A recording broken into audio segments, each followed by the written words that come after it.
السلام عليكم ورحمة الله تعالى وبركاته. إخواني في الله، إن شاء الله تكونوا لاباس. اللهم صل وسلم وبارك على سيدنا محمد وعلى آله وصحبه أجمعين. كما راكم تشوفوا في الفيديو، هذه زينة نحبش نقولها زينة المسكينة، نقولها زينة المكافحة.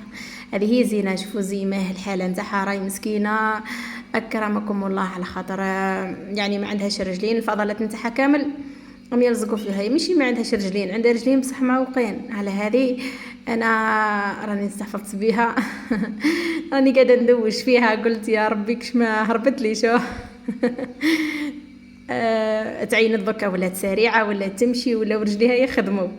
مع بديت ندوش فيها هربت لي زي السلحفات. تقريبا ما ندوشهاش بزاف، نخاف كلي على رجلها تبان لي كلي راح نضرها، على هذيك ندوشها غير ساعات برك. لهنا راني دوشتها، ومن بعد اكيد مش حنخليها لهنا، راني نمسح عليها شويه باه نحيلها اكرمكم الله هذيك الفضلات نتاعها وكلش. وعندي مفاجاه ليها نحاول يعني نعجلها حياتها قدر الامكان. شوفوا كي تهرب، ما عاد تشوفني مبخها بالما تهرب لي، نزيد نردها الجو اللي مازال يوسخون خلاص، يعني احنا في الصيف مليح ليها الماء. بربي راح نعود كل يوم لازمني ندوشها باه تهز روحها شويه، راهي ضعيفه كما راكم تشوفوا فيها. اكيد نحطها في الاشعه تاع الشمس من ورا كما ندوشها كما تشوفوا فيها بركه، يتبان زعما بردانه بزاف بصح يعني السخانه ماشي حاجه كبيره. اي كعت ماشي مالفه برك بربي الله هاد الايامات نكثر لها تدواش، نحطها شويه مش نخليها خلاص حتى تصهد. كما قلت لكم قبل انا اللي عندي ليها مفاجاه. قبل قلت لكم كانت نحطها في القفص مع خوها مع بيوض، وللاسف ضرها هذاك القفص بزاف. من بعد حطيتها في العلبه هذه كما راكم تشوفوها، هي رجلها زيمه يعني مسكينه، ضرتها بزاف هذه رجلها. هذاك ماهوش اكرمكم الله فضلات، هذاك الجرح نتاعها بدا يقسى شويه هكا، على ذيك نخليها واني كل يوم ندير لها الدواء ونخليه به يقسى باه تقدر تركز على رجلها.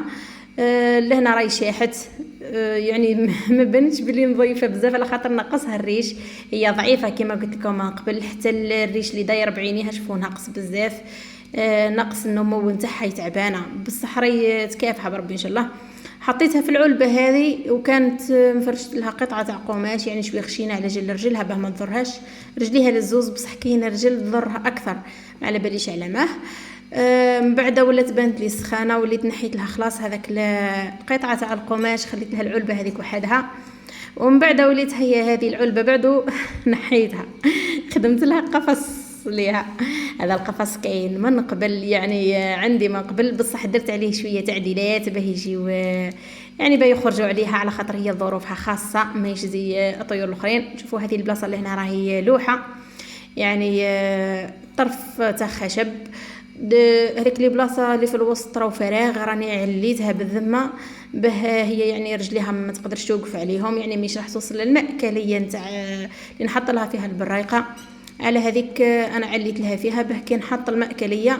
هذه اول مره تدخل فيها للقفص نتاعها، ما نعرف يعجبها ولا ما يعجبهاش. المهم هي مازال بربي ان شاء الله وتوالف، لخاطر هي والفه تظل نهار كامل وهي في هذيك العلبه.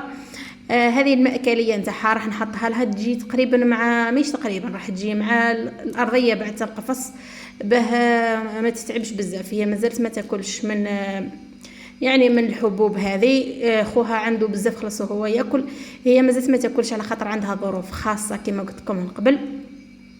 المهم راني حاطيتها لهنا لونت لها هذا القفص باللون الوردي بالذمه. قال لك اللون الوردي زعما يمد للنفس شويه هكا راحه ويمد لها تفاؤل وكلش قلت هي محتاجه، ما كاش واحد محتاج تفاؤل كما هي مسكينه يعدل لها النفسيه نتاعها.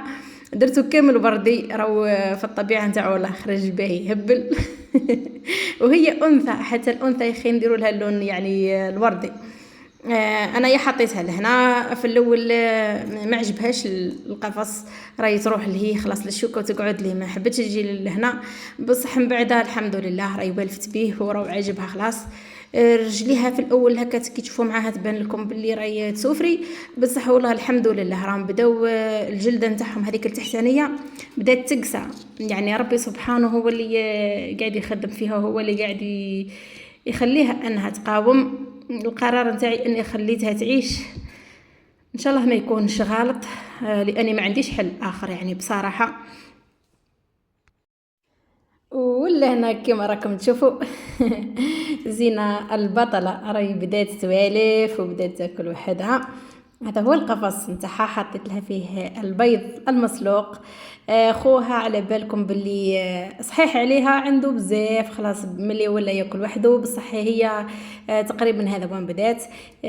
كانت العلبه هذيك ماهيش مولمتها، كي حطيتها لهنا الحمد لله عاد تتنقل، نخليها في بلاصه من بعد نجي نلقاها في بلاصه.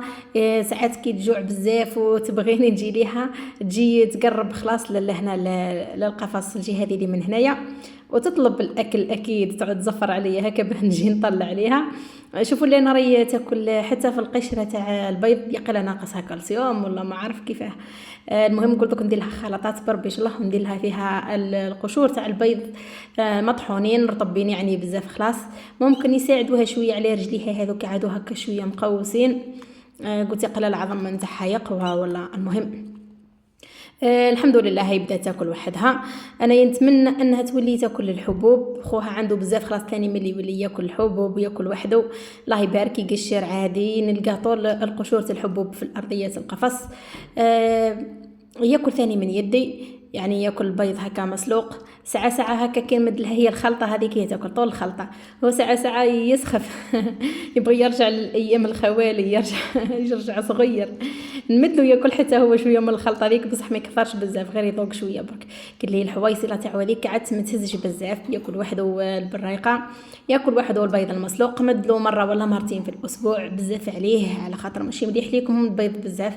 هذه البيضه انا نمدها لها تقريبا 3 ساعات، لكن كثرت خلاص نحيها من قدامها لخاطر البيض المسلوق مش مليح في الوقت هذا بالتحديد. السخانه هذه كما على بالكم اكيد راح يفزد، لو كان تخليه انت الطير تاعك ما يعرفش اكيد راح ياكل منه، وراح تولي في حكايات كبار، راح يمرض لك الطير نتاعك وتولي تعالج فيه.